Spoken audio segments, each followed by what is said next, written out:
suis avec monsieur Jean-Pierre Bourguet. Monsieur Jean-Pierre Bourguet qui, en 1996, a été le premier à m'initier à la kinésiologie. Bonjour Jean-Pierre, comment vas-tu? Salut. Toujours aussi bien. Toujours aussi bien. Oui, ça va. Jean-Pierre Bourguet, tu as développé une méthode qui s'appelle la kinésiologie harmonique, Oui. que tu m'as enseignée il y a très longtemps, que tu as développé. Oui. Tu as écrit tout un tas de bouquins là-dessus, tu étais intervenu dans... J'ai de quoi faire, oui, ça va. Et tu as choisi de nous proposer de nous réunir à l'occasion des 30 ans de la kinésiologie harmonique. J'ai créé le premier cours de kinésiologie harmonique il y a 30 ans, pas dans les Pyrénées mais dans les Cévennes, puisque je suis originaire de là-bas, aussi bien du côté de mon père que du côté de ma mère. Donc voilà, donc c'était un peu mon fief, et puis j'avais un copain qui était aussi kinésiologue, qui s'appelait Pierre Dambrun, qui est malheureusement parti depuis quelque temps. Et donc il avait un centre un peu comme celui dans lequel nous sommes. Et on avait organisé l'année d'avant, en 1994, donc, une université d'été, où moi j'avais présenté les 7 dimensions de kinésiologie éducative. Et puis j'étais en train de préparer mon cours de kinésiologie harmonique. Et il m'a dit, mais dès qu'il sort, tu viens chez moi. Donc voilà, donc j'ai donné mon premier cours. Il y avait du monde, on était nombreux, en 95, et donc ça fait 30 ans. Alors c'était en juillet, donc on n'est pas tout à fait au bon endroit, mais enfin c'est pas grave. Donc ça fait 30 ans. Alors j'ai eu envie de réunir tous ceux qui ont participé à cette aventure, donc toi et d'autres. Et donc on s'est retrouvés ici pour fêter ces 30 ans. On aurait pu le faire ailleurs, mais bon, on l'a fait ici parce que c'est sympa. En plus, le centre est très sympa. Donc voilà. J'ai créé ce cours, je dois dire, tout simplement parce que je me suis formé. J'ai commencé à me former en kinésiologie en 89. Ensuite, je suis allé en 92 en Suisse pour devenir instructeur en santé par le toucher. Et il me manquait quelque chose. C'était tout ce côté un peu émotionnel, un peu spirituel. Bon, le spirituel, c'est quelque chose qui me cause parce que j'ai fait une formation de théologie, j'ai été pasteur dans les Cévennes. Donc j'avais cette dimension-là qui me manquait, que je retrouvais un peu chez John T, parce que lui aussi avait été un homme très spirituel, très religieux aussi. Moi j'étais moins religieux, mais enfin bon, il y avait cette dimension-là chez lui, il ne se cachait pas du tout de ça. Mais il ne l'imposait à personne. Il ne l'imposait à personne. Il lui disait, Jésus c'est mon héros, voilà, bon, c'est tout ce qu'il disait, mais il n'a jamais fait de prosélytisme. Et donc il me manquait cette dimension-là. J'avais suivi ensuite les formations de professionnels de PKP avec Bruce Dew. J'ai eu la chance d'avoir des professeurs qui étaient, des instructeurs qui étaient des concepteurs, donc John T, Bruce Dew, Paul Denison, etc. Et puis j'ai eu la chance aussi d'avoir une présidente d'une association suisse de kinésiologie qui m'a incité à faire quelque chose d'original. Donc j'ai créé ce cours de kinésiologie harmonique, ce que j'ai appelé kinésiologie harmonique. Après ça, j'ai écrit un premier livre de kinésiologie, donc, qui s'appelait Le corps connaît la solution, sous-titre La kinésiologie harmonique. Et qui se trouve encore qui se trouve plus. Donc, il a été épuisé, et puis le Souffle d'Or a perdu le manuscrit, donc il n'a pas pu le mettre en e-book. Donc voilà, mais c'est un livre qui s'est vendu quand même exceptionnellement à 13 000 exemplaires, ce qui est quand même assez exceptionnel pour un livre technique. Bien sûr. Mais parce qu'il correspondait à quelque chose et que les gens ont été intéressés, ça m'a ouvert beaucoup de portes, notamment d'écoles, de gens qui sont venus en consultation, qui sont venus se former parce qu'ils avaient lu le livre, et puis etc. Des écoles qui m'ont ouvert. Alors finalement après, j'en ai écrit un deuxième livre qui s'appelle toujours, puisqu'on peut l'avoir en e-book auprès du Souffle d'Or, qui s'appelle Délier vos troubles émotionnels par la kinésiologie harmonique. Entre-temps, j'ai aussi fait la préface d'un livre d'un copain qui s'appelle Alfred Manuel. Donc voilà, ce qui fait que ça m'a amusé. Et puis voilà. Puis après, j'ai fait un deuxième niveau pour la kinésiologie harmonique en 2002. Après, en 2008, j'ai fait un troisième niveau. C'est là que j'ai sorti le deuxième livre. Et quand j'ai sorti le deuxième livre de kinésiologie harmonique, le Souffle d'Or m'avait enlevé une trentaine de pages parce qu'il a trouvé que c'était trop poétique. Il m'a dit, mais ça, c'est du Giono. Et Giono, c'était un romancier provençal. Moi, je l'aurais pris pour un compliment. Hein. Je l'ai pris pour un compliment et une incitation à finir le roman que j'étais en train d'écrire, qui s'appelle Un regard par-dessus l'épaule. C'est toute une métaphore, bien sûr. C'est en faire regarder derrière soi un peu ce que nos ancêtres nous ont légué et dont on a à comprendre le sens. J'ai coutume de dire qu'on n'est pas venu pour payer les dettes de nos ancêtres. On a du mal à payer nos charges, on a du mal à payer nos crédits, et on ne va pas encore payer les dettes des ancêtres. Mais on a à en comprendre le sens. Et c'est ça la force un peu de la kinésiologie, c'est qu'elle nous permet d'aller chercher chez nos ancêtres quelles sont les questions qui se sont posées, auxquelles ils n'ont pas eu le temps ou la possibilité de répondre, et où nous, on a les moyens actuels de répondre. Et le corps, lui, il donne toutes ces informations et il dit ouais, oui, mais ton arrière-grand-père, il y a quelque chose qu'il n'a pas bien compris et toi, tu es capable de le comprendre maintenant. Donc, on n'est pas là pour payer les dettes, mais j'ai l'habitude de dire qu'on est là pour donner du sens et pour compléter. C'est-à-dire que pour faire en sorte que quelque chose qui est resté en suspens devienne complet. Voilà. On est là pour ça. Moi, j'ai pour coutume de dire que la kinésiologie, ça n'existe pas, qu'il n'y a que des kinésiologues. Et qu'est-ce qui fait, selon toi, la spécificité de la kinésiologie harmonique? Je suis un peu comme toi, c'est-à-dire que moi, je veux pas former des techniciens. Il y en a. Il y a des écoles qui forment des techniciens avec des unités de compétences. Bon, c'est très bien. Bon, c'est très bien, mais c'est nul, à mon sens. Voilà. Ça fait des techniciens. Ça fait des techniciens. Bon, or, la kinésiologie, pour moi, et je ne fais que reprendre ce que j'ai entendu. Daniel Whiteside, qui était un des concepteurs du Three-in-One Concept, avait coutume de dire le test musculaire, c'est un art. Et tout le monde sait que les artistes, ils passent leur vie à perfectionner leur art, et que c'est après qu'on s'aperçoit que finalement, c'était pas si mal que ça. Donc moi, ça fait 30 ans que je fais de la kinésiologie harmonique. Je continue à perfectionner un certain nombre de choses et à découvrir un certain nombre de choses. Et pour ça, j'ai mis en place un collège qui s'appelle le Collège international de formation à la kinésiologie harmonique.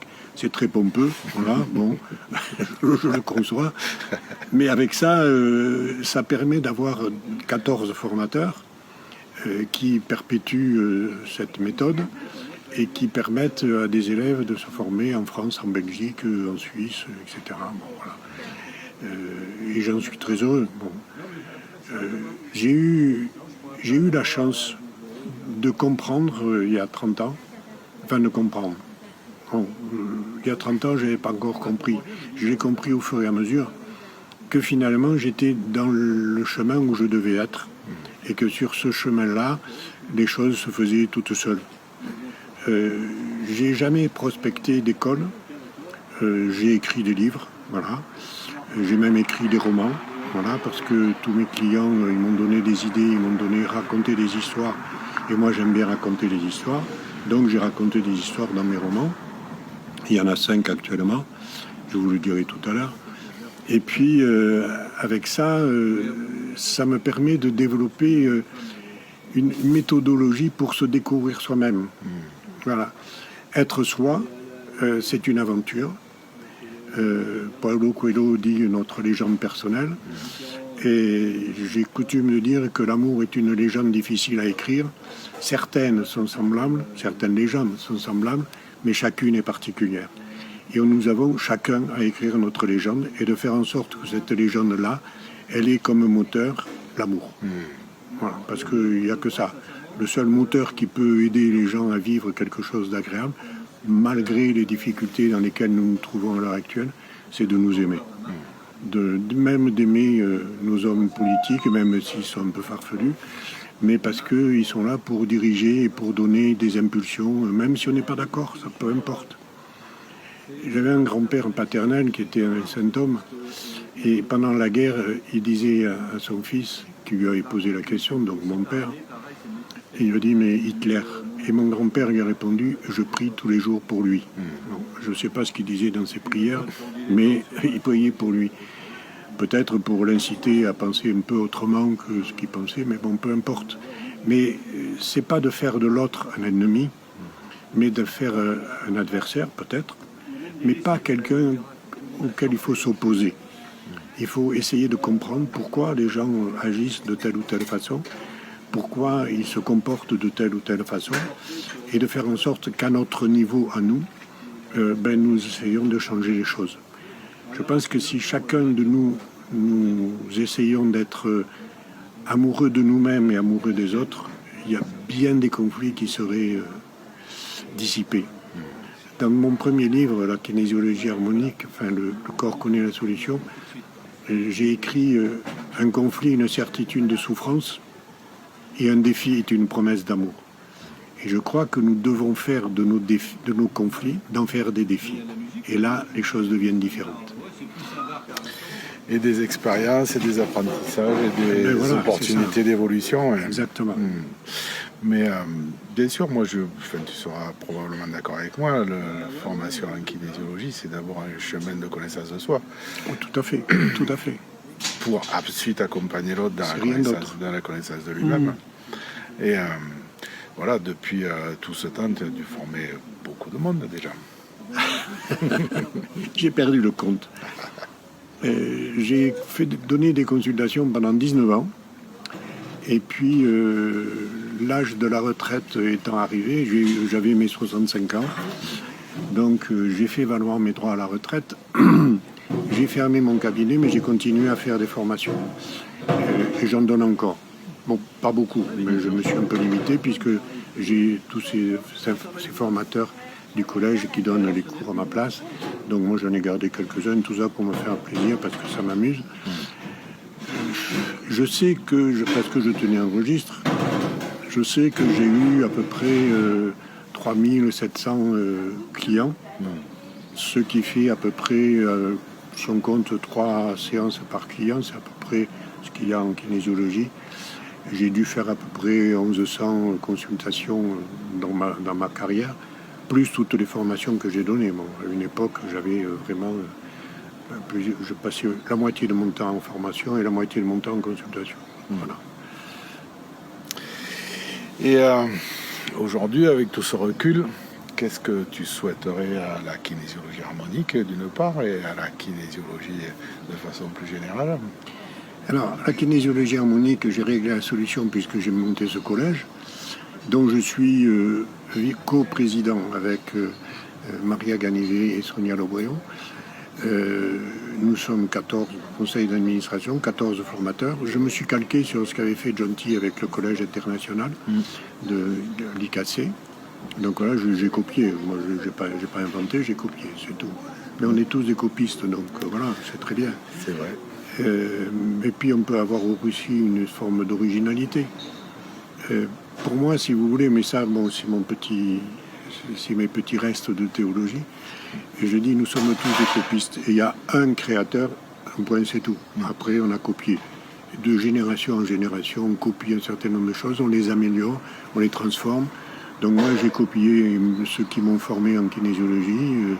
J'ai utilisé, avec leur permission, ce qu'ils avaient mis au point. J'ai mis au point d'autres choses.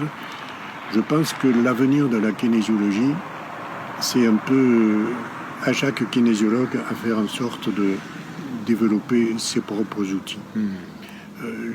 À mes élèves, je leur dis toujours la même chose. Je me répète, ça fait 30 ans que je me répète, mais un artisan, quand il a passé son CAP, son BEP peut-être, bon, s'il est un peu bon à l'école, après il va se former, il fait son tour de France, il va d'artisan en artisan, et quand il rentre chez lui et qu'il commence à monter son cabinet, et bien à ce moment-là, et ben, il se forge ses propres outils.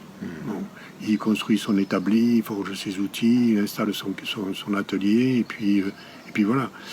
Et il y a des choses qu'il oublie, des choses qu'il n'utilise pas. Et puis, il trouve des astuces, il perfectionne, il dit, tiens, ça je pourrais le faire. Moi, j'ai fait un peu de menuiserie, alors, quand dans ma période hippie, parce que j'étais un peu hippie, voilà. Donc, oui, j'ai fait beaucoup de choses avant de faire de la kinésiologie. Donc, j'avais trouvé des trucs, des astuces, voilà, pour faire. J'allais voir le menuisier du coin et puis il me donnait des astuces. Je fabriquais des métiers à tisser, voilà. Bon. Et puis après, je suis parti parce que bon, ma vie a tourné un peu en queue de boudin, donc je suis parti, j'ai fait autre chose. Donc je regrette rien de ce que j'ai vécu, même si j'ai vécu des galères, même si j'ai eu des problèmes, des difficultés. Mais tout ça, ça forge l'histoire. Ce que j'ai vécu quand je faisais le hippie en Lozère, ça alimente mes romans. Je raconte des histoires que j'ai entendues là-haut, et puis voilà. Donc c'est sympathique. Voilà. Donc ce que je voudrais pour la kinésiologie, c'est que chacun développe son outil. Et pas de se laisser enfermer dans un truc compliqué avec des écoles qui inventent plein de trucs qui ne sont pas forcément géniaux, parce que ça forme des techniciens.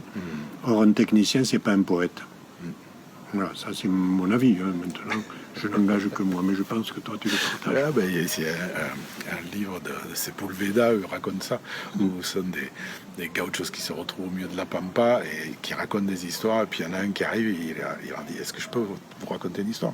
Et ils disent, tu la racontes comme un poète, pas comme un docteur. Exactement. Oui. Moi, j'ai aidé mes clients et mes élèves à raconter des histoires, c'est-à-dire que le test musculaire et la séance qu'on peut faire par rapport à un objectif, c'est que finalement, on aide la personne à découvrir une petite partie de sa propre histoire. Donc, on raconte des histoires. C'est ça. Donc voilà, donc j'ai écrit 5 romans que vous pouvez trouver sur mon site internet qui est simplement Jean-Pierre-Bourguet.fr. Bourguet, B-O-R-G-U-E-T, ne m'enlevez pas le U, il y en a qui me l'enlèvent. Et là, vous avez les 5 romans avec les 3 premiers chapitres de chacun des romans que vous pouvez lire tranquillement. Et comme ça vous donne des idées. Alors le premier s'appelle Un regard par-dessus l'épaule. Voilà, le second, c'est Tu vas où petit? C'est l'histoire d'un gamin qui ne sait pas qui est sa maman, parce qu'on lui a dit qu'elle était morte à sa naissance et qui en fait découvre qu'on lui a menti pendant 20 ans. Et donc il va découvrir sa famille maternelle. Le troisième, c'est L'épicier de Saint-Germain. Ça, c'est une histoire d'un instituteur qui a accusé de pédophilie parce qu'il a osé faire de la politique. Voilà. Donc, quand on commence à faire de la politique, on se fait désarçonner. Moi, je m'y suis amusé et je me suis fait démolir. Voilà. Mais c'est une bonne expérience puisque je le raconte dans ce bouquin, mais à ma façon. Voilà. Et puis le quatrième, c'est Le Mas du bandit. Parce que quand j'étais en paroisse, j'ai eu un paroissien qui était un déserteur de la guerre de 14. Parce que tu as été pasteur malgré tout. Et j'ai été pasteur, oui, pas longtemps, mais je l'ai été. Voilà. Et puis, je ne suis pas fait pour ce qui est institutionnel. Donc j'ai compris très vite que je n'étais pas fait pour ça. Donc je me suis tourné vers autre chose. Et puis le cinquième qui vient de sortir il y a à peine 3 mois, c'était au mois de juin, c'est Ça va aller. On est toujours confronté à des histoires, à des événements, et on croit que c'est la galère, on croit que... Ouais. Mais non, ça va aller. Voilà. Donc c'est l'histoire d'un médecin de campagne. J'ai pas voulu raconter l'histoire d'un pasteur de campagne, donc j'ai préféré raconter l'histoire d'un médecin de campagne. Donc voilà. Et le sixième, il est en route. Voilà. C'est une vie très riche. Oui, je suis très heureux de la vie que j'ai eue. Bon, j'ai 80 ans passés. J'ai eu une vie heureuse, malgré les difficultés. Et je dois dire